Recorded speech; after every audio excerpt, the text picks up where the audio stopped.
I received a very interesting question from a doctor. The question is, what is the latest evidence in favor of legalization of medicinal cannabis? This is a very interesting question. This issue needs to be examined very carefully by MD doctors as well as Ayurvedic, Siddha and Unani doctors. I would like to bring to attention to all the listeners the famous case of Robert Randall. This is a case that was tried in the Washington state in 1976.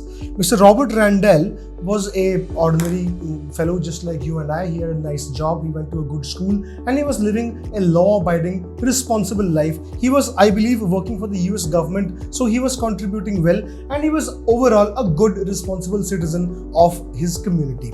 Robert Randall had a medical condition. He had glaucoma. He took a lot of medicine, consulted a lot of doctors, nothing became of it. After a while, Robert Randall, some friend of his, suggested that why don't you try medicinal cannabis.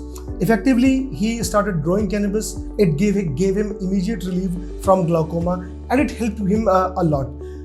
In the opinion of the medical experts, glaucoma saved him from certain and non-reversible blindness in both of the eyes, as a result of which he would have to live a life of a cripple.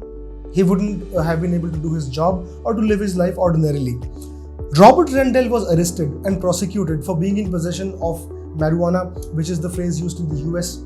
Ultimately, he was tried before a jury of his own peers. They have the jury system in the US, and he was found not guilty. The necessity defense that he took, in this case, the ophthalmologist testified in his defense, and I've discussed this in my book on page number 44, so that's where I'm quoting from now. The judge ruled that Randall had no other acceptable alternative. He had no other acceptable alternative except cannabis, since treatment with other drugs had become ineffective and surgery offered only a slim possibility of favorable results with significant risk of immediate blindness. This is just one very instructive case that I think we should all pay very close attention to.